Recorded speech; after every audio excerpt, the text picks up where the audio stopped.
संक्षिप्त महाभारत के वन पर्व में 90वां अध्याय धर्मराज युधिष्ठिर का ब्राह्मणों से संवाद और शौनक जी का उपदेश।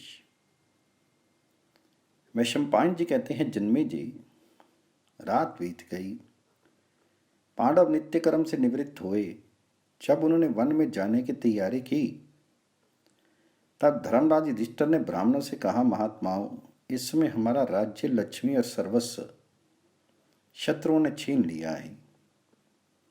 हम कंद फूल फल का भोजन करते हुए वन में निवास करने जा रहे हैं।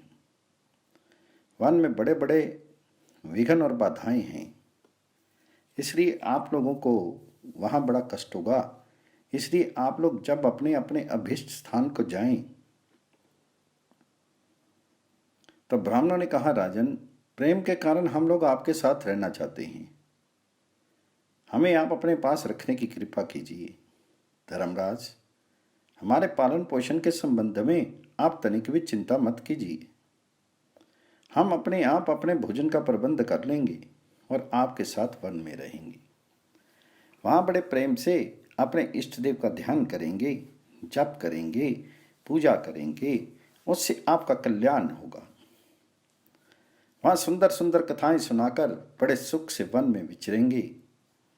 धर्मराज ने कहा, महात्माओं, आप लोगों का कहना ठीक है।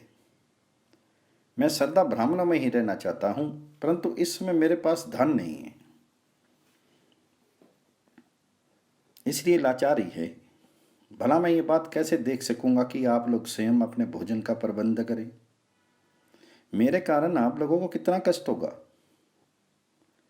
जब धर्मराज युधिष्ठिर ने इस प्रकार शोक प्रकट किया और उदास होकर पृथ्वी पर बैठ गए, तब आत्मज्ञानी शौनक ने उनसे कहा, राजन, अज्ञानी मनुष्यों के सामने प्रतिदिन सैकड़ों और हजारों शोक तथा भय के अवसर आया करते हैं, ज्ञानियों के लिए नहीं। आप जैसे सत्पुरुष ऐसे अवसरों से कर्म बंधन में नहीं पड़ते। वे तो सदा मुक्ति रहते हैं। आपकी चित्तवृत्ति यम, नियम और अष्टांग योग से परिपुष्ट है, श्रुति और स्मृति के ज्ञान से संपन्न है। आपकी जैसी अटल बुद्धि जिसे प्राप्त है, वह संपत्ति के नाश से, अन्न वस्त्र के न मिलने से, घोर से घोर विपत्ति के समय भी दुखी नहीं होती। कोई भी शारीरिक अथवा मानसिक दुख से प्रभावित नहीं कर सकता। महात्मा जनक ने जगत को शारीरिक और मानसिक दुख से पीड़ित देखकर उसकी शांति के लिए यह बात कही थी। आप उनके वचन सुनिए। शरीर के दुख के 4 कारण हैं: रोग, दुखद वस्तु का स्पर्श, अधिक परिश्रम और अभिलक्षित वस्तु का ना मिलना। इन निमित्तों से मन में चिंता हो जाती है और मानसिक दुख ही शारीरिक दुख का रूप धारण कर लेता है। लोहे का गर्म गोला यदि घड़े के जल में डाल दिया जाए तो वह जल भी गर्म हो जाता है। वैसे ही मानसिक पीड़ा से शरीर भी व्यथित हो जाता है। इसलिए जैसे जल के द्वारा अग्नि को शांत किया जाता है, वैसे ही ज्ञान के द्वारा मन को शांत रखना चाहिए। मन का दुख मिट जाने पर शरीर का दुख भी मिट जाता है। मन के दुखी होने का कारण स्नेह है।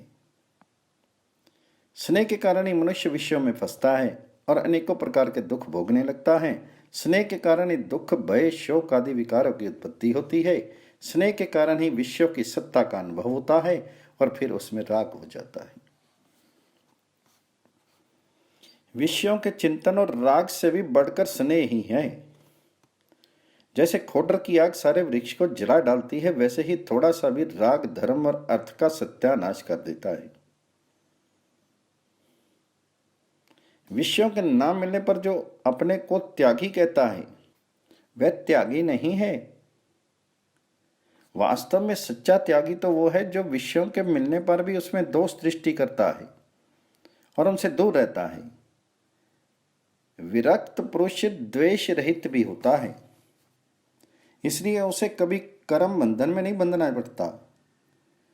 जगत में मित्र और धन का संग्रह तो करना चाहिए, परंतु उनमें आसक्ति नहीं करनी चाहिए। विचार के द्वारा स्नेह का त्याग होता है। जैसे कमल के दल का जल अटल नहीं रह सकता, वैसे ही विवेकी भगवत प्राप्ति के इच्छुक और आत्मज्ञानी पुरुष के चित्त में स्नेह नहीं टिक सकता। विषय के दर्शन से उसमें रमणीय बुद्धि होती है, फिर प्रीता मालूम होने लगती है, उसे लेने की इच्छा होती है, मिल जाने पर उसकी चाट लग जाती है और बार बार उसे पाने की तृष्णा होती है। यह तृष्णा ही समस्त पापों का मूल है, उद्वेग की जननी है, अधर्म से पूर्ण और भयंकर है। मूर्ख इसका त्याग नहीं कर सकते। बूढ़े होने पर भी यह बूढ़ी नहीं होती। यह शीर के साथ मिटने वाली बीमारी है। इसका त्याग करने से ही सच्चा सुख प्राप्त होता है। जैसे लोहे के भीतर प्रवेश करके आग उसका नाश कर देती है, वैसे ही प्राणियों के हृदय में प्रवेश करके ये तृष्णा भी उसका नाश कर देती है और स्वयं कभी नहीं मिटती। जैसे ईंधन अपनी ही आग से भस्म हो जाता है, वैसे ही लोभी पुरुष स्वाभाविक लोभ से भी नष्ट हो जाता है। जैसे प्राणियों के सिर पर मृत्यु का भय सदा सवार रहता है, वैसे ही धनी पुरुषों को राजा, जल, अग्नि, चोर और कुटुंब का भय सदा ही बना रहता है। जैसे मांस को आकाश में पक्षी, भूमि पर हिंसक जीव और जल में मगरमच्छ खा जाते हैं, वैसे ही धनी पुरुष के धन को भी सब कहीं दूसरे लोग ही भोगा करते हैं। मूर्खों की तो बात ही क्या, बड़े बड़े बुद्धिमानों के लिए भी धन अनर्थ का ही कारण है। वे धन से सिद्ध होने वाले फलों के लिए कर्म में लग जाते हैं और अपना परम कल्याण करने में असमर्थ हो जाते हैं। सभी प्रकार के धन, लोभ, मोह, कंजूसी, घमंड, हेकड़ी, भय और उद्वेग को बढ़ाने वाले हैं। धन के पैदा करने में, रक्षा करने में, खर्च करने में भी बड़ा दुख सहना पड़ता है।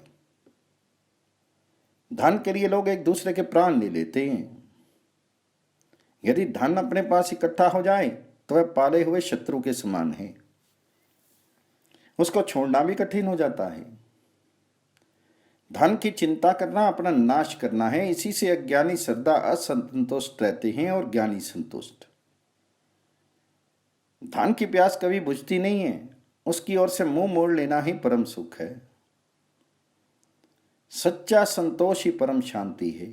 धर्मराज, जवानी, सुंदरता, जीवन रत्नों की राशि, ऐश्वर्य और प्रिय वस्तु तथा व्यक्तियों का समागम सभी अनित्य हैं। बुद्धिमान पुरुष उन्हें कभी नहीं चाहता। इसलिए उचित ये है सब प्रकार के संग्रह परिग्रह का परित्याग कर दें और त्याग करने के कारण जो कुछ भी कष्ट उठाना पड़े प्रसन्नता से उठा ले। अब तक जगत में कोई भी संग्रह ही अपने संग्रह के कारण सुखी नहीं देखा गया है। इसलिए धर्मात्मा पुरुष उसी मनुष्य की प्रशंसा करते हैं जो प्रारब्ध से प्राप्त वस्तु में ही संतुष्ट है। धर्म करने के लिए भी धन कमाने की अपेक्षा ना कमाना ही अच्छा है। जब अंत में कीचड़ को धोना ही पड़ेगा तो उसको छुआ ही क्यों जाए। धर्मराज, इसलिए आप किसी भी वस्तु की इच्छा मत कीजिए। यदि आप अपने धर्म पर अटल रहना चाहते हो तो धन की इच्छा सर्वथा त्याग दीजिए। युधिष्ठिर ने कहा, ब्राह्मणों, मैं इसलिए धन नहीं चाहता कि उसका स्वयं उपभोग करूं। मैं तो केवल ब्राह्मणों का भरण पोषण चाहता हूं। मेरे चित्त में धन का लोभ तनिक भी नहीं है। महात्मन, मैं पांडुवंशी ग्रस्त हूं। ऐसी अवस्था में अनुयायियों का पालन पोषण कैसे न करूं। ग्रस्त पुरुष के भोजन में सभी प्राणी जिम्मे हिस्सेदार होते हैं। ग्रस्त के लिए धर्म है कि वह सन्यासी आदि उन लोगों को भोजन करावे जो अपने हाथ से अन्न नहीं पकाते। सत्पुरुषों के घर में तिनकों के समान बैठने के स्थान, जल और मीठी बात का कभी अभाव नहीं होता। दुखी को सोने के लिए शैया, थके मांदे के लिए बैठने को आसन, प्यासे को पानी और भूखे को भोजन तो देना ही चाहिए। यह सनातन धर्म है कि जो अपने पास आवे उसे प्रेम भरी दृष्टि से देखें, मन से उसके प्रति सद्भाव करें, मधुर वाणी से बोलें और उठकर आसन दें। अतिथि को आता हुआ देखकर अगवानी और सत्कार तो करना ही चाहिए। जो गृहस्थ अग्निहोत्र गौ जाति वाले अतिथि भाई बंधु स्त्री पुत्र और सेवकों का सत्कार नहीं करता उसे वे जला डालते हैं। गृहस्थ देवता और पितरों के लिए भोजन बनावे, उन्हें अर्पण किए बिना अपने काम में नहीं लाना चाहिए। कुत्ते चंडाल और पक्षियों के लिए भी निकाल दें। यह बलि वैश्य दे कर्म है। बलि वैश्य दे करके और दूसरों को खिलाकर खाना ही अमृत भोजन है। अतिथि को प्रेम की दृष्टि से देखें, मन से उसका भला चाहें, सत्य और मीठी वाणी से बोले, हाथों से उसकी सेवा करें और जाने के समय उसके पीछे पीछे चले। इसका नाम पंच दक्षिण यज्ञ है। कोई अनजान मनुष्य थका मांदा मार्ग में चला जा आ रहा हो तो उसे बड़े प्रेम से खिलाना पिलाना चाहिए। यह महान पुण्य कार्य है। जो पुरुष गृहस्थ आश्रम में रहकर इस प्रकार का व्यवहार करता है वही अपने धर्म का पालन करता है। हमारे जैसे गृहस्थ को आप इससे भिन्न धर्म का उपदेश कैसे कर रहे हैं? तो शौनक जी ने कहा, सचमुच इस जगत की चाल उल्टी है। आप जैसे सत्पुरुष दूसरों को खिलाए बिना स्वयं खाने पीने में संकोच करते हैं और दुष्ट लोग अपना पेट भरने के लिए दूसरों का हक भी खा जाते हैं। इंद्रियां बड़ी बलवान हैं। मनुष्य उसके फंदे में फंसकर ऐसा मूड हो जाता है कि उसे मार कुमार का ज्ञान नहीं रहता।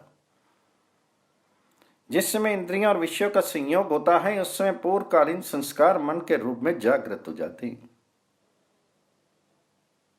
मन जिस इंद्रिय के विषय के पास जाता है उसी को भोगने के लिए उत्सुकता हो जाती है और प्रयत्न भी होने लगता है। संकल्प से कामना उत्पन्न होती है और विषयों का संयोग रहता ही है। इन दोनों से पुरुष विवश हो जाता है और रूप के लोभ से पतंगे के समान आग में गिर पड़ता है। वह अपनी वासना के अनुसार रसन इंद्रियों और जनन इंद्रियों के भोगों में इस प्रकार घुल मिल जाता है कि उसे अपने आप की भी याद नहीं रहती। अज्ञान के कारण कामनाएं, कामना पूर्ति होने पर तृष्णा, तृष्णा के कारण अनेकों प्रकार के उचित अनुचित कर्म होने लगते हैं। फिर तो कर्मों के अनुसार अनेक योनियों में भटकना अनिवार्य हो जाता है। ब्रह्मा से लेकर तिनके तक, जलचर, थलचर और नभचर प्राणियों में उसे चक्कर काटना पड़ता है। ये गति तो बुद्धिहीन विषय आसक्त प्राणियों की होती है जो लोग अपने श्रेष्ठ कर्तव्य का पालन करते हैं और जगत के चक्कर से मुक्त होना चाहते हैं। उन बुद्धिमानों की बात सुनिए। कर्म करो और कर्म छोड़ दो, ये दोनों ही बातें वेदज्ञा हैं। इसलिए कर्म के अधिकारी वेद आज्ञा समझकर ही कर्म करें और उसका त्याग करने वाले भी वेद आज्ञा समझकर ही उसका त्याग करें। कर्म करने और ना करने का, प्रवृत्ति और निवृत्ति का आग्रह अपनी बुद्धि के अभिमान पर नहीं करना चाहिए। धर्म के 8 मार्ग हैं: यज्ञ, अध्ययन, दान, तपस्या, सत्य, क्षमा, इंद्रिय निग्रह और निर्लोभता। इनमें पहले 4 कर्म रूप हैं और पिछले 4 मनोभाव रूप हैं। इनका अनुष्ठान भी कर्तव्य बुद्धि से अभिमान छोड़कर ही करना चाहिए। जो लोग संसार पर विजय प्राप्त करना चाहते हैं उन्हें भली भांति इन नियमों का पालन करना चाहिए। शुद्ध संकल्प, इंद्रियों पर नियंत्रण, ब्रह्मचर्य, अहिंसा आदि व्रत, गुरुदेव की सेवा, भोजन की शुद्धि और नियमितता, सत्शास्त्रों का श्रद्धापूर्वक स्वाध्याय, कर्मफल का प्रत्याग और चित्त निरोध।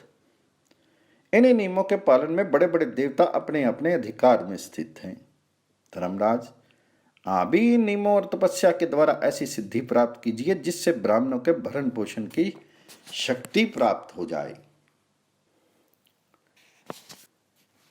वैशंपायन जी कहते हैं, जन्मेजय, शौनक जी का यह उपदेश सुनकर धर्मराज युधिष्ठिर अपने पुरोहित धौम्य के पास आ गए और अपने भाइयों के सामने ही उनसे कहने लगे, भगवान, वेदों के बड़े बड़े पारदर्शी ब्राह्मण मेरे साथ साथ वन में चल रहे हैं।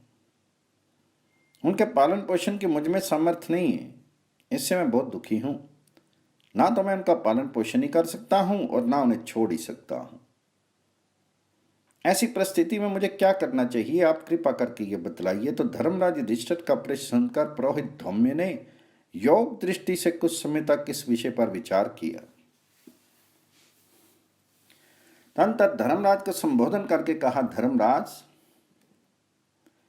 सृष्टि के प्रारंभ में जब सभी प्राणी भूख से व्याकुल हो रहे थे, तब भगवान सूर्य ने दया करके पिता के समान अपने किरण करों से पृथ्वी का रस खींचा और फिर दक्षिणायन के समय उसमें प्रवेश किया। इस प्रकार जब उन्होंने क्षेत्र तैयार कर दिया, तब चंद्रमा ने उनमें औषधियों का बीज डाला और उसी के फलस्वरूप अन्न की उत्पत्ति हुई। उसी अन्न से प्राणियों ने अपनी भूख मिटाई। धर्मराज, कहने का तात्पर्य यह कि सूर्य की कृपा से अन्न उत्पन्न होता है। सूर्य ही समस्त प्राणियों की रक्षा करते हैं, वही सबके पिता हैं। इसलिए तुम भगवान सूर्य की शरण ग्रहण करो और उनके कृपा प्रसाद से ब्राह्मणों का पोषण करो। पुरोहित धौम्य ने धर्मराज की सूर्य की आराधना पद्धति बतलाते हुए कहा, मैं तुम्हें सूर्य के 108 नाम बतलाता हूं। सावधान होकर उसका श्रवण करो। सूर्य, अर्यम्मा, भग, त्वष्टा, पूषा, अर्क, सविता, रवि, कविस्तमान, अज, काल, मृत्यु, धाता, प्रभाकर, पृथ्वी, जल, तेज, वायु, आकाश, सोम, बृहस्पति, शुक्र, बुध, मंगल, इंद्र, विवस्वान, दीप्तांशु, शुचि, सौरी, शनिचर, ब्रह्मा, विष्णु, रुद्र, स्कंद, यम, वैद्युत, अग्नि, जाठर अग्नि, ऐंधन अग्नि, तेजस्पति, धर्मध्वज, वेदकर्ता, वेदांग, वेदवाहन, सत्य, त्रेता, द्वापर, कली, कला, काष्टा, मुहूर्त, शपा, याम, शन, संवत्सरकर, अश्वतथ, कालचक्र, विभावसु, शाश्वत पुरुष, योगी, व्यक्त, अव्यक्त, सनातन, कालाध्यक्ष, प्रजाध्यक्ष, विश्वकर्मा, तमोनुत, वरुण, सागर, अंश, जीमोत, जीवन, अरिहा, भूताश्री, भूतपति, सर्वलोक नमस्कृत, श्रेष्ठा, संवर्तक, वाहिनी, सर्वादि, अलोलुप, अनंत, कपिल, भानु, कामद, सर्तोमुख, क्षय, विशाल, वरद, सर्वधातु निषेचिता, मन, सुपर्ण, भूतादि, शीघ्रक, प्राणधारक, धन्वंतरी, धूमकेतु, आदिदेव, अदितिपुत्र, द्वादशात्मा, अरविंदाक्ष, माता पिता, पिता में स्वरूप, सर्ग द्वार, प्रजा द्वार, मोक्ष द्वार, त्रिविष्टप, देहकर्ता, प्रशांतात्मा, विश्वात्मा, विश्वतोमुख, चराचरात्मा, सूक्ष्मात्मा, मैत्री, करुणोमंती। धर्मराज, अमित तेजस्वी एवं कीर्तन करने योग्य भगवान सूर्य के ये 108 नाम हैं। स्वयं ब्रह्मा जी ने इसका वर्णन किया है। इन नामों का उच्चारण करके भगवान सूर्य को इस प्रकार नमस्कार करना चाहिए। समस्त देवता, पितर और यक्ष जिनकी सेवा करते हैं, असुर, राक्षस और सिद्ध जिनकी वंदना करते हैं, तपाए हुए सोने और अग्नि के समान जिनकी कांति है, उन भगवान भास्कर को मैं अपने हित के लिए प्रणाम करता हूं। जो मनुष्य सूर्योदय के समय एकाग्र होकर इसका पाठ करता है, उसे स्त्री, पुत्र, धन, रत्नों की राशि, पूर्व जन्म का स्मरण, धैर्य और श्रेष्ठ बुद्धि की प्राप्ति होती है। जो मनुष्य पवित्र होकर शुद्ध और एकाग्र मन से भगवान सूर्य की स्तुति का पाठ करता है, वह समस्त शोकों से मुक्त होकर अभीष्ट वस्तु प्राप्त करता है।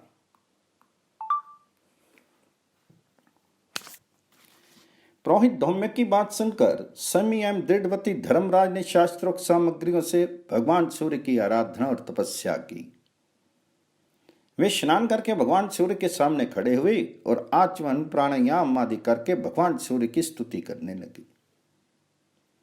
युधिष्ठिर ने कहा, सूर्यदेव, आप सारे जगत के नेत्र हैं, समस्त प्राणियों के आत्मा हैं।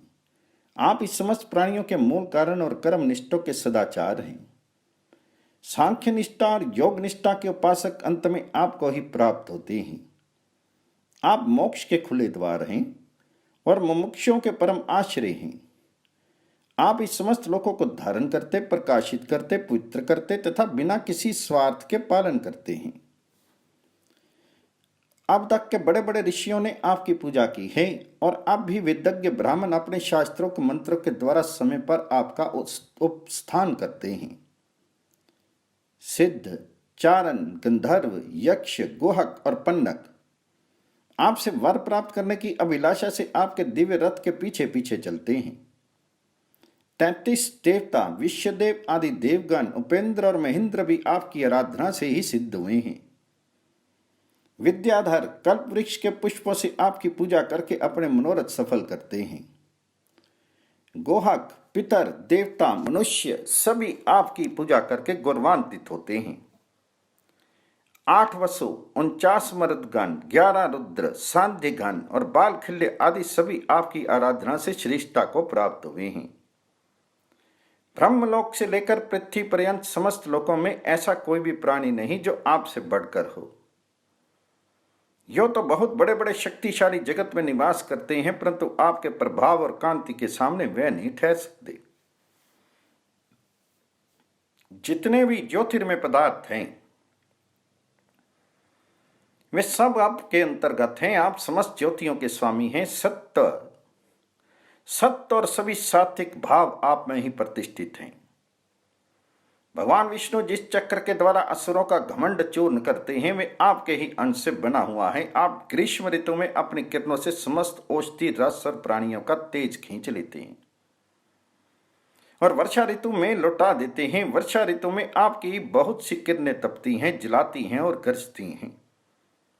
वे ही बिजली बनकर चमकती हैं और बादलों के रूप में बरसती भी हैं। जाड़े से ठिठुरते हुए पुरुष को अग्नि से, ओढ़नों से और कंबलों से वैसा सुख नहीं मिलता जैसा आपकी किरणों से मिलता है।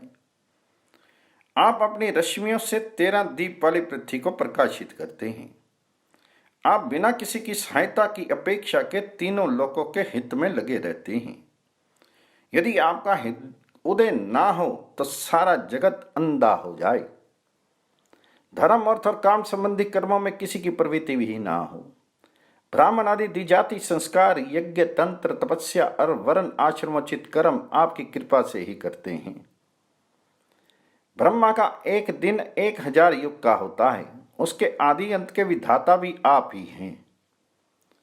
मनु, मनुपुत्र, जगत, मनुष्य, मनवंतर और ब्रह्मा आदि समर्थों के भी स्वामी आप ही हैं। प्रलय का समय आने पर आपके क्रोध से ही संवर्तक अग्नि प्रकट होती है और तीनों लोकों को जलाकर आग में स्थित हो जाती है।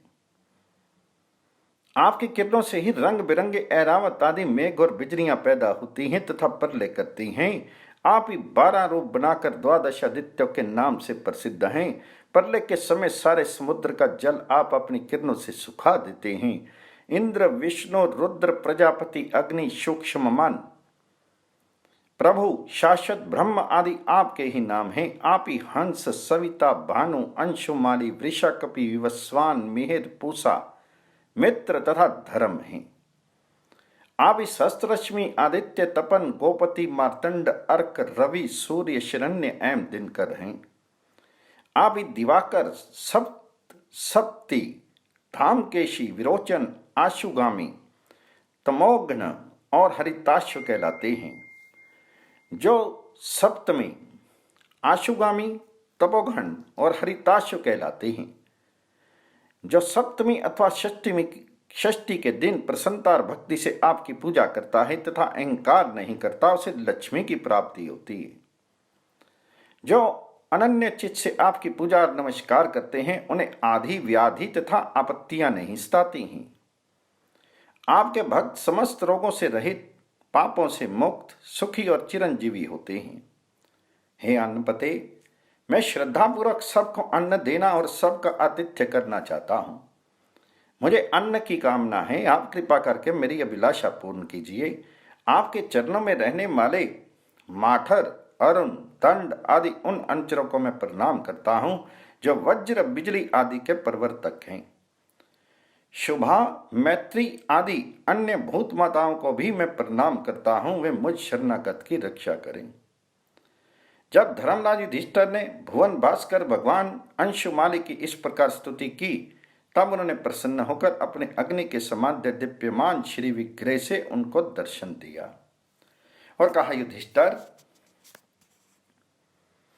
तुम्हारी अभिलाषा पूर्ण हो। मैं 12 वर्ष तक तुम्हें अन्नदान करूंगा। देखो, ये तांबे का बर्तन मैं तुम्हें देता हूं। तुम्हारे रसोई घर में जो कुछ फल, मूल, शाक आदि 4 प्रकार की भोजन सामग्री तैयार होगी, वह तब तक अक्षय रहेगी जब तक द्रौपदी परसती रहेगी। आज के 14 वर्ष में तुम्हें अपना राज्य मिल जाएगा। इतना कहकर भगवान सूर्य अंतर्ध्यान होगी। जो पुरुष संयम और एकाग्रता के साथ किसी अभिलाषा से इस स्तोत्र का पाठ करता है, भगवान सूर्य उसकी इच्छा पूर्ण करते हैं। जो बार बार इसका धारण और श्रवण करता है, उसे उसकी अभिलाषा के अनुसार पुत्र, धन, विद्या आदि की प्राप्ति होती है। स्त्री पुरुष कोई भी दोनों समय इसका पाठ करे तो घोर से घोर संकट में भी छूट जाता है। यह स्तुति ब्रह्मा से इंद्र को, इंद्र से नारद को, नारद से धौम्य को और धौम्य से युधिष्ठिर को प्राप्त हुई थी। इससे युधिष्ठिर की सारी अभिलाषाएं पूर्ण हो गई। इस स्तोत्र के पाठ से संग्राम में विजय और धन की प्राप्ति होती है, सारे पाप छूट जाते हैं और अंत में सूर्य लोक की प्राप्ति होती है। जन्मेजय, इस प्रकार धर्मराज युधिष्ठिर ने भगवान सूर्य से वर प्राप्त किया। तदनंतर जल से बाहर निकलकर पुरोहित धौम्य के चरण पकड़ लिए और भाइयों का आलिंगन किया। तदनंतर वे पात्र द्रौपदी को दे दिया। रसोई तैयार हुई। थोड़ा सा पकाया हुआ अन्न भी उस पात्र के प्रभाव से बढ़ जाता और अक्षय हो जाता।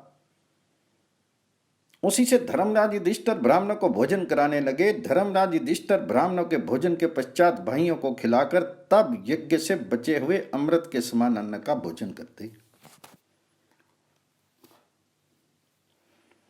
युधिष्ठिर के बाद द्रौपदी भोजन करती, तब उस पात्र का अंश समाप्त हो जाता।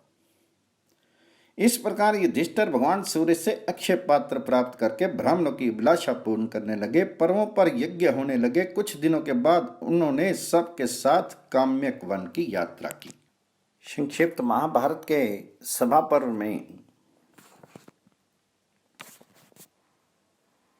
92वें अध्याय में धृतराष्ट्र के क्रोधित होने पर विदुर का पांडवों के पास जाना और उनके बुलाने पर लौट आना। वैशंपायन जी कहते हैं, जन्मेजय जब पांडव वन में चले गए तब प्रज्ञा चक्षु धृतराष्ट्र के चित्त में बड़ी उद्विग्नता और जलन होने लगी। उन्होंने परम ज्ञान संपन्न धर्मात्मा विदुर को बुलाया और उनसे कहा, भाई विदुर, तुम्हारी बुद्धि महात्मा शुक्राचार्य के समान शुद्ध है। तुम सूक्ष्म से सूक्ष्म और श्रेष्ठ धर्म को समझते हो। कौरव और पांडव तुम्हारा सम्मान करते हैं और दोनों के प्रति तुम्हारी समान दृष्टि है। अब तुम कोई ऐसा उपाय बताओ जिससे दोनों का ही हित साधन हो। अब पांडवों के चले जाने पर मुझे क्या करना चाहिए? प्रजा किस प्रकार हम लोगों से प्रेम करे, पांडव भी क्रोधित होकर हम लोगों की कोई हानि नहीं कर सकें, ऐसा उपाय तुम बताओ। तो विदुर जी ने कहा, राजन, अर्थ, धर्म और काम, इन तीनों के फल की प्राप्ति धर्म से ही होती है। राज्य की जड़ है धर्म। आप धर्म में स्थित होकर पांडवों की और अपने पुत्रों की रक्षा कीजिए। आपके पुत्रों ने शकुन की सलाह से भरी सभा में धर्म का तिरस्कार किया है, क्योंकि सत्यसंध युधिष्ठिर की कपट द्यूत से हराकर उन्होंने उनका सर्वस्व छीन लिया है। यह बड़ा अधर्म हुआ। उनके निवारण का मेरी दृष्टि में एक ही उपाय है। वैसा करने से आपका पुत्र पाप और कलंक से छूटकर प्रतिष्ठा प्राप्त करेगा।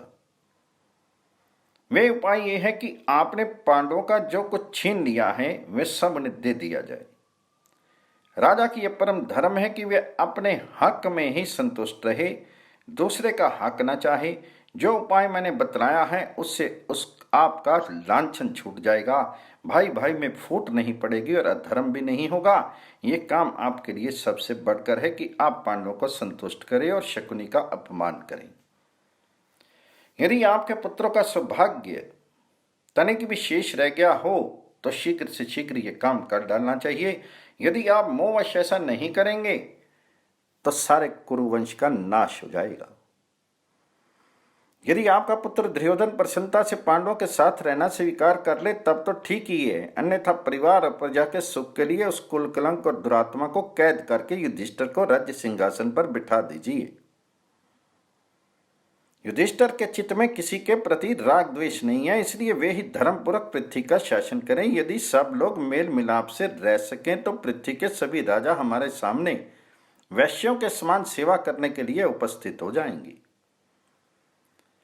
दुशासन भरी सभा में भीमसेन और द्रौपदी से क्षमा याचना करे।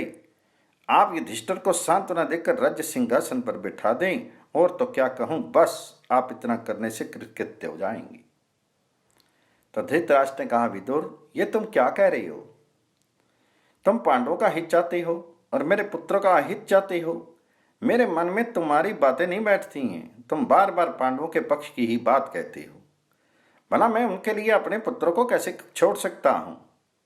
विदुर, मैं तो तुम्हारा इतना सम्मान करता हूं कि तुम मेरे पुत्रों का अहित चाहते हो। अब मुझे तुम्हारी कोई आवश्यकता नहीं है। तुम्हारी इच्छा हो तो यहां रहो अथवा चले जाओ।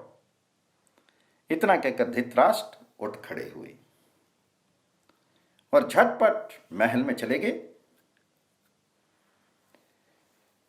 धृतराष्ट्र की ये दशा देखकर विदुर ने कहा, अब कौरव कुल का नाश अवश्यंभावी है। ऐसा कहकर उन्होंने पांडवों से मिलने के लिए यात्रा कर दी। यूं तो विदुर जी के चित्त में सदा ही पांडवों से मिलने की लालसा बनी रहती थी, परंतु आज धृतराष्ट्र के व्यवहार से उन्हें उसको पूरा करने का अवसर मिल गया। उन्होंने एक रथ पर सवार होकर काम्यक वन की यात्रा की। उनके शीघ्रगामी घोड़ों ने थोड़े ही समय में उन्हें वहां पहुंचा दिया। उससे धर्मात्मा युधिष्ठिर ब्राह्मणों, भाइयों और द्रौपदी के साथ बैठे हुए थे। उन्होंने देखा कि दूर से ही पहचान लिया कि विदुर जी बड़ी शीघ्रता से हमारे पास चले आ रहे हैं। युधिष्ठिर जी ने भीमसेन से कहा, भाई, पता नहीं कि इस बार विदुर जी यहां आकर हम लोगों को क्या कहेंगे। तदनंतर पांडवों ने उठकर विदुर जी की आगवानी की, स्वागत सत्कार किया। विदुर जी भी यथा योग्य सबसे मिले। विश्राम के अनंतर पांडवों ने उनके पधारने का कारण पूछा। तब उन्होंने धृतराष्ट्र के व्यवहार का वर्णन किया। कुशल प्रश्न समाप्त हो जाने के पश्चात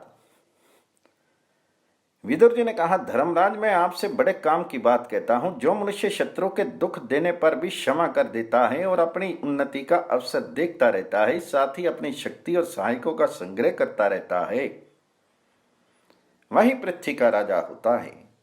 जो अपने भाइयों को अलग नहीं कर देता, मिलाकर अपने साथ रखता है, उसके ऊपर कभी विपत्ति भी आ जाए तो सब लोग मिलजुल कर उसको सहन करते हैं और प्रतिकार भी करते हैं। इसलिए भाइयों को अलग नहीं करना चाहिए। भाइयों के साथ सच्ची और महत्वपूर्ण बात ही करनी चाहिए और ऐसा व्यवहार करना चाहिए जिससे किसी को कुछ शंका ना हो। जो स्वयं खाए वही अपने भाइयों को भी साथ बिठाकर खिलावे। जो अपने आराम के पहले ही उनके आराम की व्यवस्था कर दे, जो ऐसा करता है उसी का भला होता है। युधिष्ठिर ने कहा, चाचा जी, मैं बड़ी सावधानी के साथ आपके उपदेश के अनुसार काम करूंगा, और भी आप हम लोगों की अवस्था और समय के उपयुक्त जो कुछ ठीक समझते हो बतलाइए, हम लोग आपकी आज्ञा का पालन करेंगे। जन्मेजय, इधर जब विदुर जी हस्तिनापुर से पांडवों के पास काम्यक वन में चले आए, तब राजा धृतराष्ट्र को अपनी भूल पर बड़ा पश्चाताप हुआ। वे विदुर का प्रभाव, नीति और संधि विग्रह आदि की कुशलता का स्मरण करके सोचने लगे कि आज तो पांडवों की बन गई, उन्हीं की बढ़ती होगी। धृतराष्ट्र व्याकुल हो गए और भरी सभा में राजाओं के सामने ही मूर्छित होकर गिर पड़े। जब होश हुआ तब उन्होंने उठकर संजय से कहा, संजय, मेरा प्यारा भाई विदुर मेरा परम हितैषी और धर्म की साक्षात मूर्ति है, उसके बिना मेरा कलेजा फट रहा है। मैंने ही क्रोधवश होकर अपने निरपराध भाई को निकाल दिया है, तुम जल्दी जाकर उसे लेवा लाओ। विदुर के बिना मैं जी नहीं सकता, मेरे प्राणों की रक्षा करो। धृतराष्ट्र की आज्ञा स्वीकार करके संजय ने काम्यक वन की यात्रा की। काम्यक वन में पहुंचकर संजय ने देखा कि धर्मराज युधिष्ठिर मृगछाला ओढ़े अपने भाई और विदुर जी के साथ हजारों ब्राह्मणों के बीच में बैठे हुए हैं। संजय ने प्रणाम किया और पांडवों ने उनका यथायोग्य सत्कार किया। विश्राम और कुशल मंगल के पश्चात संजय ने अपने आने का कारण बताते हुए कहा, विदुर जी, राजा धृतराष्ट्र आपकी याद कर रहे हैं, आप हस्तिनापुर में चलकर उन्हें दर्शन दीजिए और उनके प्राणों की रक्षा कीजिए। विदुर जी ने संजय के कथन के अनुसार पांडवों से अनुमति ली और फिर हस्तिनापुर लौट आए। विदुर से मिलकर धृतराष्ट्र को बड़ी प्रसन्नता आई। उन्होंने कहा, मेरे प्यारे भाई, तुम्हारे कोई अपराध नहीं किया है, यह बड़े सौभाग्य की बात है कि तुम कुशल लौट आए। तुम्हें वहां मेरी याद तो आती थी ना। तुम्हारे जाने के बाद मुझे नींद नहीं आई, मैं जागृत अवस्था में ही अपने शरीर को श्रीहीन देखता था। मैंने तुमसे जो कुछ अनुचित कहा उसके लिए मुझे क्षमा कर दो। तो विदुर जी ने कहा, राजन, आप मेरे पूजनीय और बड़े हैं, मैंने तो आपकी बातों पर कुछ ध्यान ही नहीं दिया था। आप भला उसमें क्षमा करना क्या है? आपके दर्शन के लिए ही मैं यहाँ आया हूं। मेरे लिए पांडव और आपके पुत्र एक से हैं, फिर भी पांडवों को असहाय देखकर मेरे मन में स्वभाव से ही उनकी सहायता करने की बात आ जाती है। मेरे चित्त में आपके पुत्रों के प्रति कोई द्वेष भाव नहीं है। इस प्रकार दोनों एक दूसरे को प्रसन्न करके सुख से रहने लगे। संक्षिप्त महाभारत के वन पर्व में दुर्योधन की दुर्भिसंधि, व्यास जी का आगमन और मैत्रेय जी का शाप, 94वां अध्याय। वैशंपायन जी कहते हैं, जन्मेजय, जब दुरात्मा दुर्योधन को यह समाचार मिला कि विदुर जी पांडवों के पास से लौट आए हैं, तब उसे बड़ा दुख हुआ। उसने अपने मामा शकुनी, कर्ण और दुशासन को बुलाकर कहा, पांडवों के हितैषी और हमारे पिताजी के अंतरंग मंत्री विदुर वन से लौटकर आ गए हैं। वे पिताजी को ऐसी उल्टी सीधी समझावेंगे कि फिर से पांडव बुलवा लिए जाएंगे। उनके ऐसा करने के पहले ही आप लोग कोई ऐसी युक्ति लगाएं जिससे मेरा काम बन जाए। दुर्योधन का अभिप्राय समझकर कर्ण ने कहा, हम सब कवच एवं शस्त्र अस्त्र धारण करके रथ पर सवार होकर और वनवासी पांडवों को मार डालने के लिए चल पड़े। इस प्रकार पांडवों की मृत्यु की बात लोगों को मालूम भी नहीं होगी और हमारा कलह भी सदा के लिए समाप्त हो जाएगा। जब तक पांडव लड़ने भिड़ने के लिए उत्सुक नहीं हैं, शोकग्रस्त हैं, असहाय हैं, तभी तक उन पर विजय प्राप्त कर लेनी चाहिए। सभी ने एक स्वर में से कर्ण की बात स्वीकार कर ली।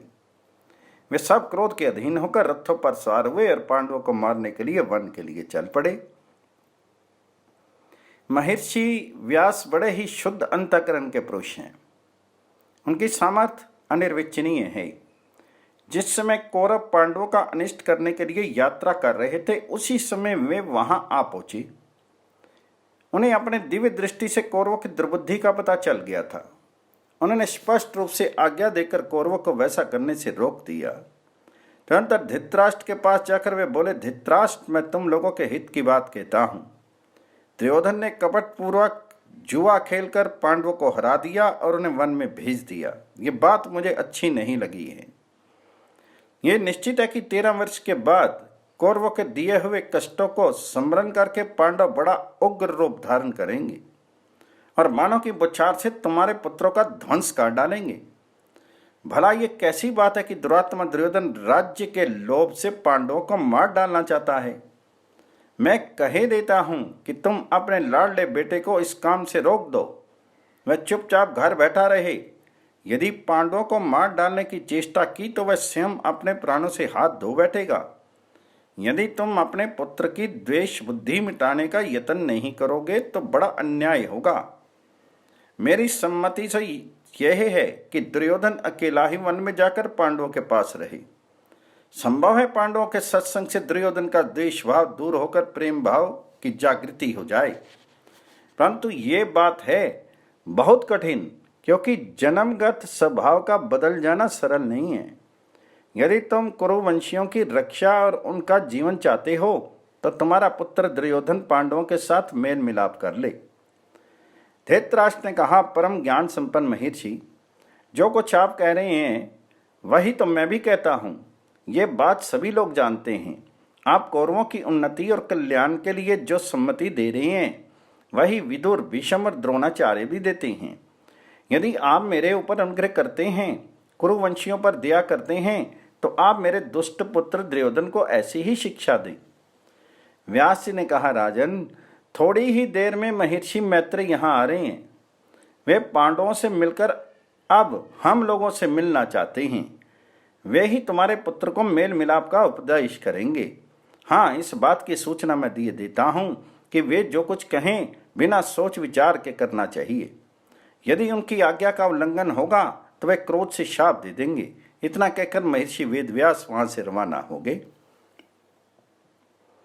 महर्षि मैत्रेय के पधारते ही धृतराष्ट्र अपने पुत्रों के सहित उनकी सेवा सत्कार में लग गए। विश्राम के पश्चात धृतराष्ट्र ने बड़ी विनय के साथ पूछा, भगवान, आप कुरुजांगल देश से यहाँ तक आराम से तो आए। पांचों पांडव कुशल तो हैं। वे अपनी प्रतिज्ञा का पालन करना चाहते हैं अथवा नहीं? आप कृपा करके ये तो बताइए कि कौरव और पांडवों में सदा के लिए मेल मिलाप हो जाएगा ना? मैत्रेय जी ने कहा, राजन, मैं तीर्थ यात्रा करते करते कुरुजांगल देश में गया था। वहां संयोगवश काम्यक वन में धर्मराज युधिष्ठिर से भेंट हो गई। वे आजकल जटा और मृगशाला धारण किए तपोवन में निवास कर रहे हैं। उनके दर्शन के लिए बड़े बड़े ऋषि मुनि आते हैं। धृतराष्ट्र, मैंने वहीं ये सुना है कि तुम्हारे पुत्रों ने अज्ञानवश जुआ खेलकर उनके साथ अन्याय किया है। यह तो तुम लोगों के लिए बड़ी भयानवी बात है। वहां से मैं तुम्हारे पास आया हूं क्योंकि मैं तुम पर सदा से स्नेह और प्रेम रखता हूं। राजन, यह किसी प्रकार उचित नहीं है कि तुम्हारे और भीष्म के जीवित रहते तुम्हारे पुत्र एक दूसरे से विरोध करके मर मिटे। तुम सबके केंद्र एवं रोकने, सजा करने आदि में सम्मत हो, फिर इस घोर अन्याय की क्यों उपेक्षा कर रहे हो? तुम्हारी सभा में तुम्हारे सामने डाकुओं के समान जो अन्याय कार्य हुआ है उससे ऋषि मुनियों के समाज में तुम्हारी बड़ी हेठी हुई है। आप भी समझ जाओ। इसके बाद दुर्योधन की ओर मुंह फेर कर कहा, बेटा दुर्योधन, मैं तुम्हारे हित की बात कह रहा हूं।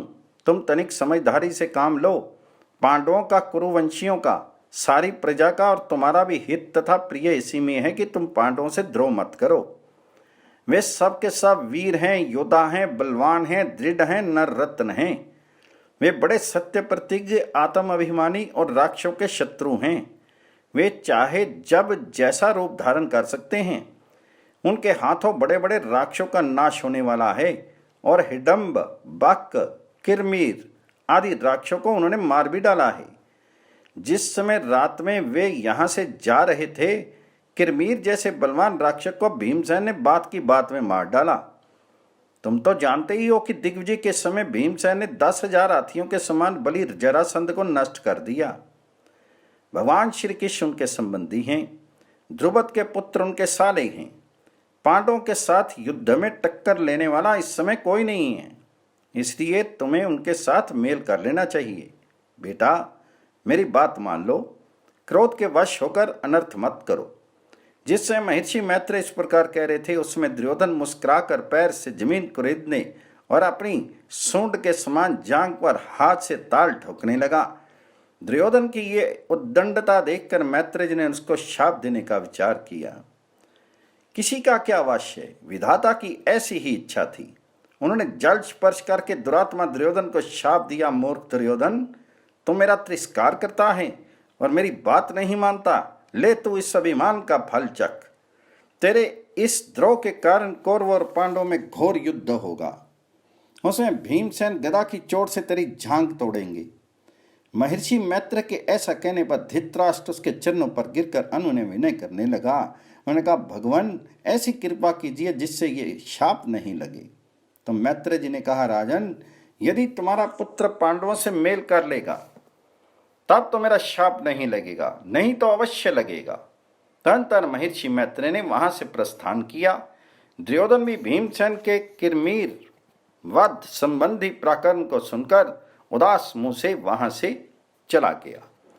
वैशंपायन जी कहते हैं, जन्मेजय, मैत्रेय मुनि के चले जाने पर राजा धृतराष्ट्र ने विदुर जी से पूछा, विदुर, भीमसेन से किरमीर राक्षस की भेंट कहाँ हुई? तो मुझे किरमीर वध की कथा सुनाओ। विदुर जी ने कहा, राजन, पांडवों के सभी काम अलौकिक हैं। मुझे तो बार बार उन्हें सुनने का अवसर मिला है। राजन, जिस समय पांडव जुए में हारकर वनवास के लिए हस्तिनापुर से रवाना हुए, उस समय लगातार 3 दिन तक चलते ही रहे। जिस मार्ग से वे काम्यक वन में प्रवेश करना चाहते थे, आधी रात के समय उस मार्ग को रोककर किरमीर राक्षस खड़ा हो गया। वे हाथ में जलती हुई लूक लिए हुए था। भुजाएं लंबी थी और दाढ़ें भयंकर थी। आंखें लाल लाल थी। सिर के खड़े खड़े बाल मानो आग की लपटें हों। वे कभी तरह तरह की माया फैलाता तो कभी बादलों की तरह गरजता।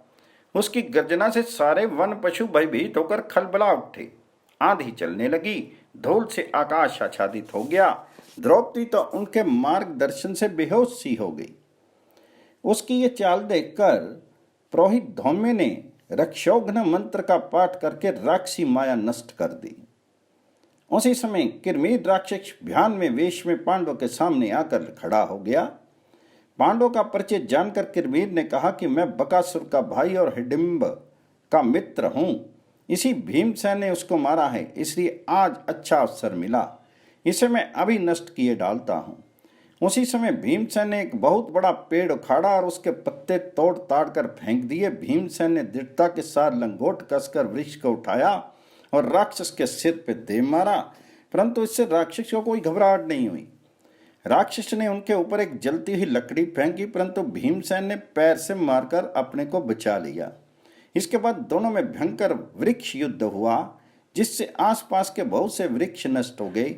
भीमसेन ने हाथी के समान झपट कर राक्षस को अपनी बाहों में बांध तो लिया अवश्य, परंतु वह जोर करके निकल गया और उल्टे भीमसेन को ही पकड़ लिया। तदनंतर बलवान भीमसेन ने उसको जमीन पर गिरा दिया और उसकी कमर घुटनों से दबाकर गला घोंट दिया। उसका शीर ढीला पड़ गया, आंखें निकल गई। इस प्रकार किरमीर राक्षस के मर जाने पर पांडवों को बड़ी प्रसन्नता हुई। सब लोग भीमसेन की प्रशंसा करने लगे और फिर काम्यक वन में प्रवेश किया।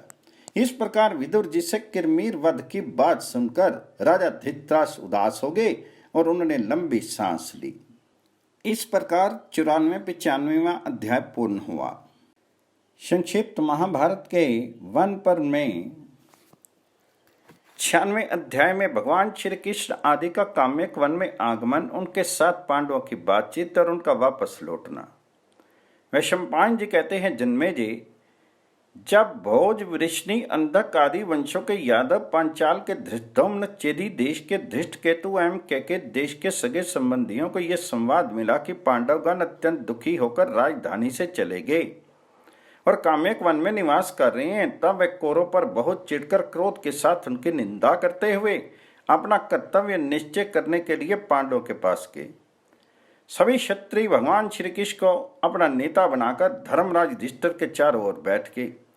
भगवान श्री कृष्ण ने युधिष्ठिर को नमस्कार करके बड़ी खिन्नता के साथ कहा, राजाओं, अब ये बात निश्चित हो गई है कि पृथ्वी दुरात्मा दुर्योधन, कर्ण, शकुनी और दुशासन का खून पिएगी।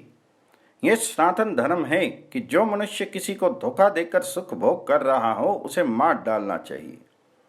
अब हम लोग इकट्ठे होकर कौरवों और उनके सहायकों को युद्ध में मार डालें तथा धर्मराज युधिष्ठिर का राज्य सिंहासन पर अभिषेक करें।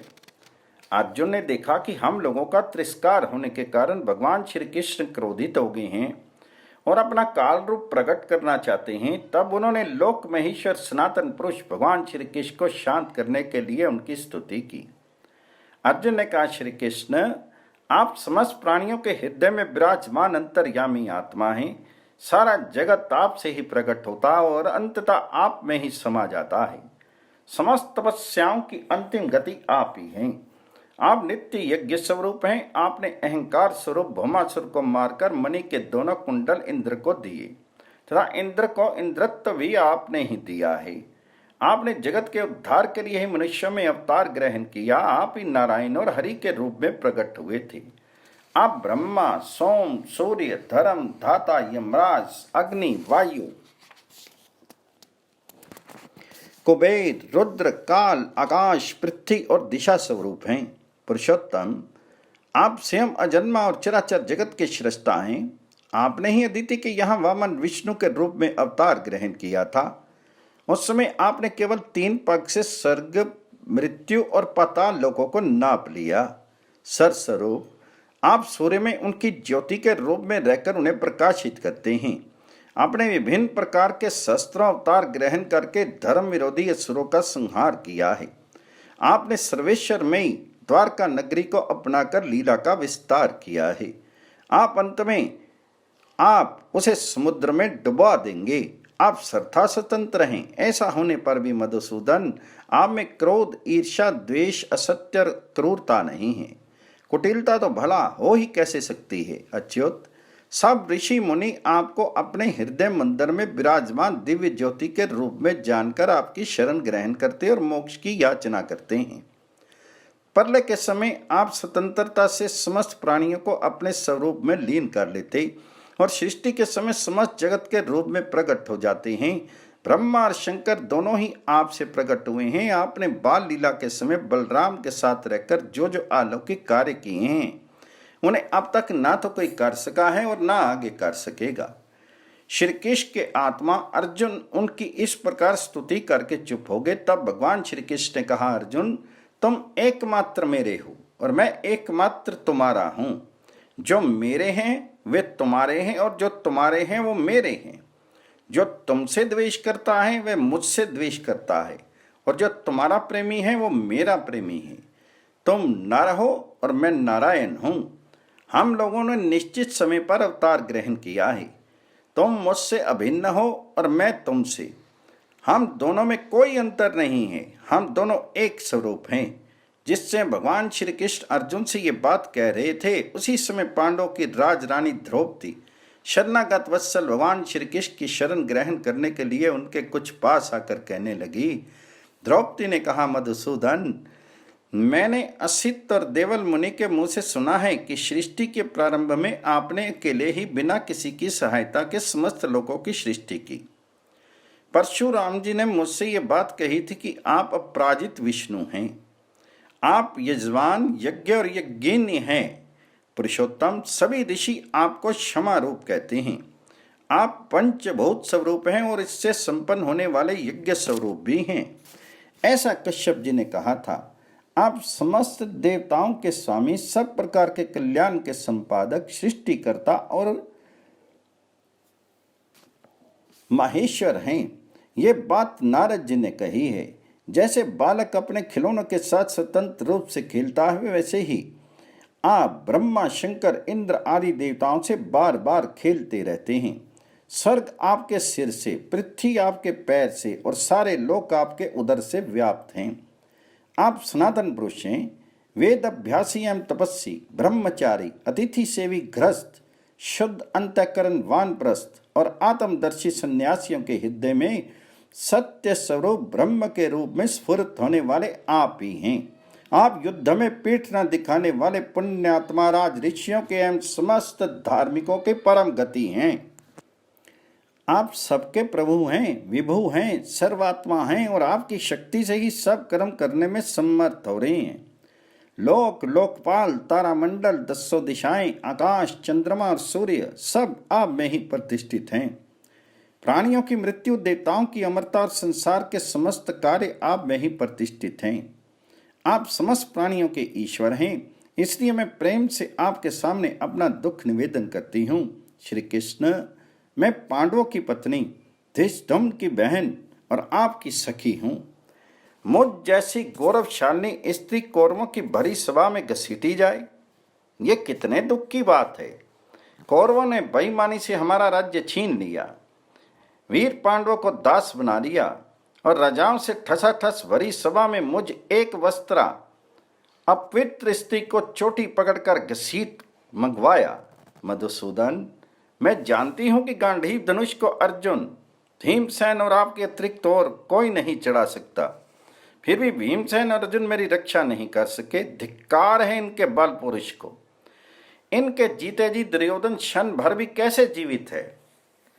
ये वही दुर्योधन है जिसने अजात शत्रु सरल चित पांडवों को इनकी माता के साथ हस्तिनापुर से निकाल दिया था। इसी ने भीमसेन को विष देकर मार डालने की चेष्टा की थी। भीमसेन की आयु शेष थी, विष पच गया, वे जी गए, ये दूसरी बात है। जिस समय भीमसेन पर नाम कोटि वट के नीचे सो रहे थे, उस समय दुर्योधन ने इन्हें रस्सी से बंधवाकर गंगा में डाल दिया था। अवश्य ये रस्सी तोड़ ताड़ कर तैर कर निकल आई। सांपों से डसवाने में भी उसने कोई कसर नहीं की। जिस समय हमारी सास अपने 5 पुत्रों के साथ वारनाव्रत नगर में सो रही थी, उसने आग लगाकर उन्हें जला डालने की चेष्टा की। ऐसा नीच कर्म भला और कौन मनुष्य कर सकता है। श्री कृष्ण, मुझ सती की चोटी पकड़कर दुशासन ने भरी सभा में घसीटा और ये पांडव टुकड़ों टुकड़ों देखते रहे। द्रौपदी की आंखों से आंसू की धारा बह चली। वे अपना मुंह बक कर रोने लगी। उसकी सांस लंबी चलने लगी। उसने अपने को कुछ संभाला और गदगद कंठ से क्रोध में भरकर फिर कहने लगी। द्रौपदी ने कहा, श्री कृष्ण, 4 कारणों से तुम्हें सदा मेरी रक्षा करनी चाहिए। एक तो तुम मेरे संबंधी हो, दूसरे अग्निकुंड से उत्पन्न होने के कारण मैं गौरवशालिनी हूं, तीसरी तुम्हारी सच्ची प्रेमिका हूं और चौथे तुम पर मेरा पूरा अधिकार है तथा तुम मेरी रक्षा करने में समर्थ हो। तब श्री कृष्ण ने भरी सभा में वीरों के सामने द्रौपदी को संबोधित करके कहा, कल्याणी, तुम जिन पर क्रोधित हुई हो उनकी स्त्रियां भी इसी तरह रोएंगी। थोड़े ही दिनों में अर्जुन के बाणों से कटकर खून से लथपथ होकर वह जमीन पर सो जाएंगे। मैं वही काम करूंगा जो पांडवों के अनुकूल होगा। तुम शोक मत करो। मैं तुमसे सत्य प्रतिज्ञा करता हूं कि तुम राजरानी बनोगी। चाहे आकाश फट जाए, हिमाचल टुकड़े टुकड़े हो जाए, पृथ्वी चूर चूर हो जाए, समुद्र सूख जाए, परंतु द्रौपदी, मेरी बात कभी झूठी नहीं हो सकती। द्रौपदी ने श्री कृष्ण की बात सुनकर टेढ़ी नजर से अर्जुन की ओर देखा। अर्जुन ने कहा, प्रिय, तुम रो मत। श्री कृष्ण ने जो कुछ कहा है वैसा ही होगा, उसे कोई टाल नहीं सकता। धृष्टद्युम्न ने कहा, बहन, मैं द्रोण को, शिखंडी भीष्म पितामह को, भीमसेन दुर्योधन को और अर्जुन कर्ण को मार डालेंगे। जब हमें बलराम जी और भगवान श्री कृष्ण की सहायता प्राप्त है, तब स्वयं इंद्र भी नहीं जीत सकते। धृतराष्ट्र के लड़कों में तो रखा ही क्या है। अब सबकी दृष्टि भगवान श्री कृष्ण की ओर घूम गई। श्री कृष्ण ने धर्मराज युधिष्ठिर को संबोधित करके कहा, राजन, यदि उस समय मैं द्वारका में होता तो आपको इतना दुख नहीं उठाना पड़ता। यदि कुरुवंशी मुझे जुए में नहीं भी बुलाते, तब भी मैं स्वयं वहां आता और बहुत से दोष दिखाकर जुए का अनर्थ रोक देता। मैं भीष्म पितामह, द्रोणाचार्य, कृपाचार्य, वाहनीक को बुलाकर धृतराज से कहता, राजन, तुम अपने पुत्रों में जुआ मत कराओ, बस करो। जुए के दोष से राजा नल को कितनी विपत्ति उठानी पड़ी, ये मैं उन्हें सुनाता। धर्मराज, उसी जुए के कारण तो आप भी राज्यच्युत हुए हैं। जुए से बिना समय के ही धन संपत्ति का विनाश हो जाता है। बार बार खेलने की ऐसी सनक सवार हो जाती है कि उसकी लड़ी टूटती नहीं है। स्त्रियों से हेलमेल, जुआ खेलना, शिकार का शौक और शराब पीना, ये चारों ये बातें प्रत्यक्ष दुख की हैं। इससे मनुष्य श्री भ्रष्ट हो जाता है। यूं तो चारों बातें बुरी हैं, परंतु उनमें जुआ सबसे बढ़ चढ़कर है। जुए से एक दिन में ही सारी संपत्ति का नाश हो जाता है। मनुष्य बुरी आदत में फंस जाता है, धर्म अर्थ आदि का बिना भोगे ही नाश हो जाता है और इसके कारण मित्रों में भी गाली गलौच होने लगती है। मैं राजा धृतराष्ट्र को जुए के और भी बहुत से दोष बतलाता। यदि वे मेरी बात मान लेते तो कुरुवंश का कल्याण होता, धर्म की रक्षा होती। यदि वे मेरी हितैषिता पूर्ण प्रिय बातों को स्वीकार नहीं करते तो मैं बलपूर्वक उन्हें दंड देता। यदि उनके ज्वारी सभासद या मित्र अन्यायवश उनका पक्ष लेते तो मैं उन्हें मार डालता। उससे मेरे द्वारका में न रहने से ही आपने जुआ खेलकर घर बैठे विपत्ति बुला ली, और आज मैं आपको इस विपत्ति में देख रहा हूं। युधिष्ठिर ने पूछा, श्री कृष्ण, तुम उस समय द्वारका में नहीं थे तो कहां थे? कौन सा काम कर रहे थे? भगवान श्री कृष्ण का, धर्मराज, उससे मैं शालों का और उसके नगराकार विमान शोभ का नाश करने के लिए द्वारका से बाहर चला गया था। जिस समय आपके राजसु युग में मेरी अग्र पूजा की गई थी और शिशुपाल की दुष्टता के कारण मैंने उसे भरी सभा में चक्कर के द्वारा मार डाला था, उस समय मैं तो यहां था, और उधर शिशुपाल की मृत्यु का समाचार पाकर शाल्व ने द्वारका पर चढ़ाई कर दी थी। वे अपने सप्त धातु निर्मित शोभ विमान पर बैठकर बड़ी क्रूरता के साथ द्वारका के कुमारों का संहार करने लगा। बाग बगीचे महल नष्ट भ्रष्ट होने लगे। उसने वहां लोगों से इस प्रकार पूछा कि यादव अधम मूर्ख कृष्ण कहाँ है? मैं उसका घमंड चूर चूर कर दूंगा। वे जहां होगा वहीं मैं उसके पास जाऊंगा। मैं अपनी शस्त्र की सौगंध खाकर कहता हूं कि मैं श्री कृष्ण को मारे बिना लौटूंगा नहीं। शाल ने लोगों से और भी कहा कि विश्वासघाती कृष्ण ने मेरे मित्र शिशुपाल को मार डाला है, इसलिए आज मैं उसे यमराज के हवाले करूंगा। धर्मराज, शाल ने बहुत कुछ बक झक कर द्वारका में बहुत उधम मचाया और शोभ विमान पर बैठकर मेरी बाट जोहने लगा। मैं जब यहाँ से चलकर द्वारका पहुंचा और मैंने वहां की दशा देखी, तब मुझे बहुत क्रोध आया और मैंने उसकी करतूत पर विचार करके यही निश्चय किया कि उसको मार डालना चाहिए। मैंने जब द्वारका से बाहर निकलकर उसकी खोज की, तब वह समुद्र के एक भयानक द्वीप में अपने 100 विमान सहित मिला। मैंने 5 जन्य शंख बजाकर युद्ध के लिए शाल को ललकारा। कुछ समय तक हम लोगों में घोर युद्ध होता रहा। अंत में मैंने शाल समेत समस्त दानवों को मारकर धराशायी कर दिया। यही कारण है कि मैं उस समय द्वारका में नहीं था। जब मैं लौटकर द्वारका पहुंचा, तब मालूम हुआ कि हस्तिनापुर में कपट द्यूत के द्वारा आप लोगों को जीत लिया गया है। उसी समय मैं वहां से चल पड़ा और हस्तिनापुर होकर यहां आया हूं। भगवान श्री कृष्ण ने युधिष्ठिर के पूछने पर शाल वध की कथा विस्तार से सुनाई और अंत में उनसे द्वारका जाने की अनुमति मांगी। अनुमति मिल जाने पर भगवान श्री कृष्ण ने धर्मराज युधिष्ठिर को प्रणाम किया। भीमसेन ने भगवान श्री कृष्ण का सिर चूमा। श्री कृष्ण और अर्जुन गले लगे। नकुल और सहदेव ने उन्हें प्रणाम किया। धौम्य पुरोहित ने उनका सम्मान किया। द्रौपदी ने अपने आंसू से श्री कृष्ण को भिगो दिया। श्री कृष्ण अपने सर रथ में सुभद्रा और अभिमन्यु को बिठाकर युधिष्ठिर को बार बार धीरज दे द्वारका के लिए रवाना हो गई। तदंतर धृष्टद्युम्न ने द्रौपदी की पुत्रों को लेकर अपने नगर के लिए प्रस्थान किया। शिशुपाल के पुत्र धृष्टकेतु ने अपनी बहन नकुल की स्त्री क्रेनुमति को लेकर अपनी नगरी शुक्तिमति की यात्रा की। सभी राजा महाराजा अपने अपने देश को लौट गए। पांडवों ने बहुत समझा बुझाकर अपनी प्रजा को लौटाना चाहा, परंतु लोग लौटे नहीं। वह दृश्य बड़ा अद्भुत था। किसी प्रकार सबके लौट जाने पर धर्मराज युधिष्ठिर ने ब्राह्मणों का सत्कार किया और उनसे आगे जाने की आज्ञा मांगी और सेवकों से कहा, तुम लोग रथ तैयार करो।